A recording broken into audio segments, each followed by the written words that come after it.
So seeing how this year had about as many good things happen in it as the 1930s, I'm super glad to see something that's finally worth getting excited for.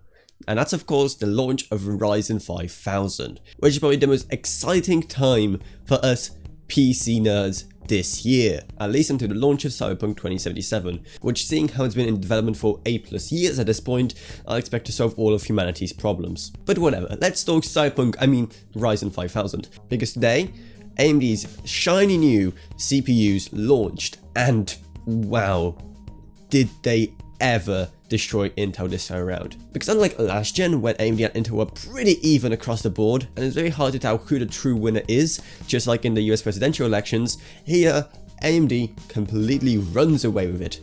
I mean, just look at it.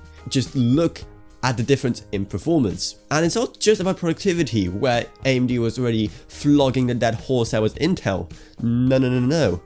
Even in gaming, Intel's one last stand, AMD completely destroys them. And I think that my favorite graph which I've seen floating around about this launch is this one for CSGO. Just beautiful. But look at those graphs a bit closer and you'll notice something very, very interesting.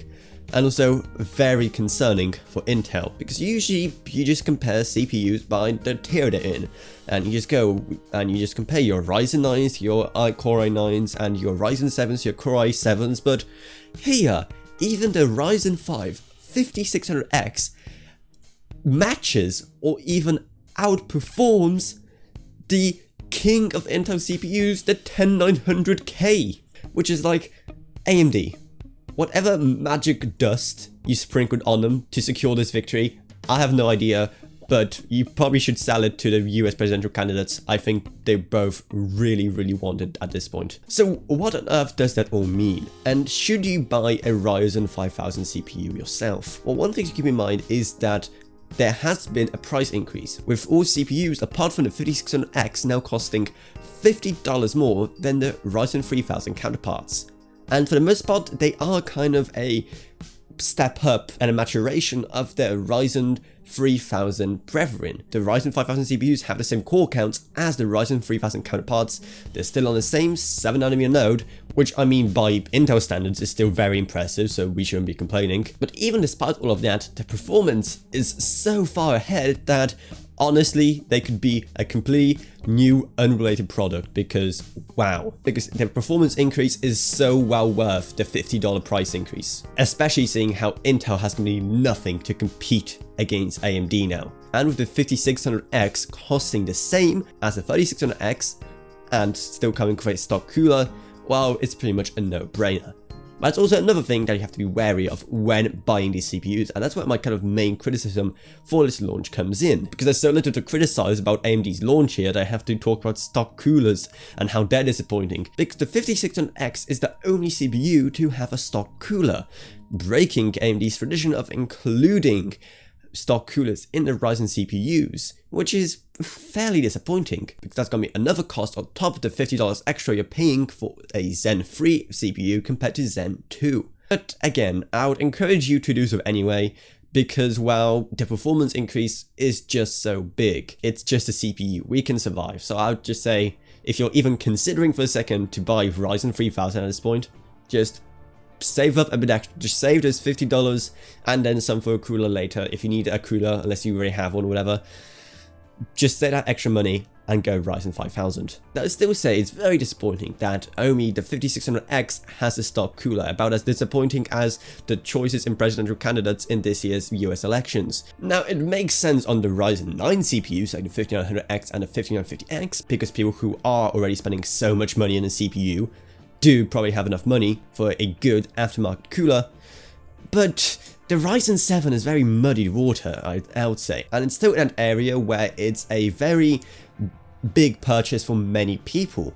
In fact, I bought a Ryzen 3700X myself, so a 7 series CPU, and for the longest time I've been running it with a stock cooler because the CPU itself was expensive enough. So seeing how the Ryzen 5 series CPUs will have stock coolers this time around, and probably also Ryzen 3 series CPUs when they launch, I would have really wished they kind of upped the threshold for stock coolers and also included them in Ryzen 7s.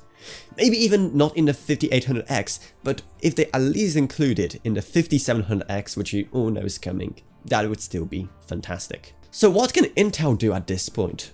Well, it's a very complicated question, especially now that Christmas is just around the corner, the perfect time to gift someone the perfect CPU.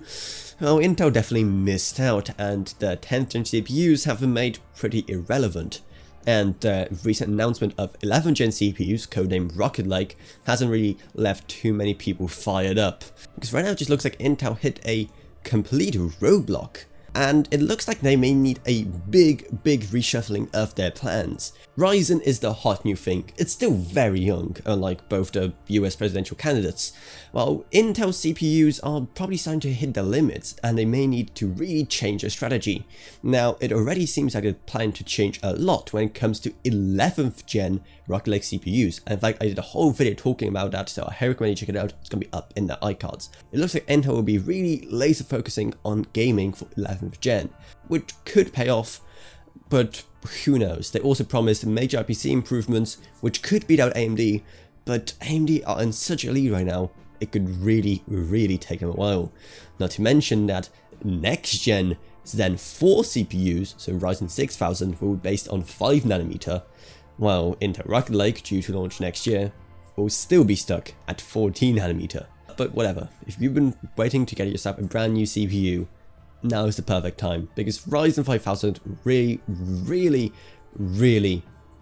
surpasses all our expectations. Not to mention, the compatibility is amazing. As if you have a 500 series or 400 series board, then you're absolutely fine. Unfortunately, 300 series boards no longer work, but that was kind of to be expected. Those things are getting pretty old, and you'd most likely be sacrificing a lot of performance by running it on one of those boards anyway. But yeah, just get excited, because good things are finally happening in the tech world, and between Ryzen 5000, the announcement and release of RTX 3000, and also the announcement of Radeon 6000, it truly couldn't be a better time to build yourself a new PC. I don't know, did I take enough jabs at the US elections in this video? Just in case, now we have a pretty obvious choice when it comes to your next CPU, unlike in the US presidential elections where you're pretty much choosing whether or not you want to be slapped overhead with someone's right hand or left hand. But that's pretty much all you need to know about Ryzen 5000. If you enjoyed this video and you find it helpful, then definitely check out my Patreon. It's going to be down in the video description below, and even $1 month because I'm going to have it on my channel. I couldn't be more grateful if you did support my channel on it. I'd also love to find my patrons, Gavin Burns and LKB. Thank you ever so much. Down there's also Amazon links, because if you buy anything for Amazon, we get some money, you don't pay anything extra, so it's a pretty big win-win. Additionally, since we're talking about Ryzen 5000, I'm going to have a link to some amazing B550 boards, so you're ready to build your Ryzen 5000 PC. And also I had a whole guide talking about the best B550 motherboards there are, which I recommend you check out. It's also going to be up in iCards. I can never remember where the iCards are. One of these. And also check out my Discord, which is going to be down in the video description below, and you can talk to me about this or what else. Really join it. It's a great place. I promise it's not dead like me inside, but whatever. I hope you enjoyed this quick video. If you did, remember to subscribe, like, whatever, and I'll see you all in whatever next. Goodbye everyone, goodbye.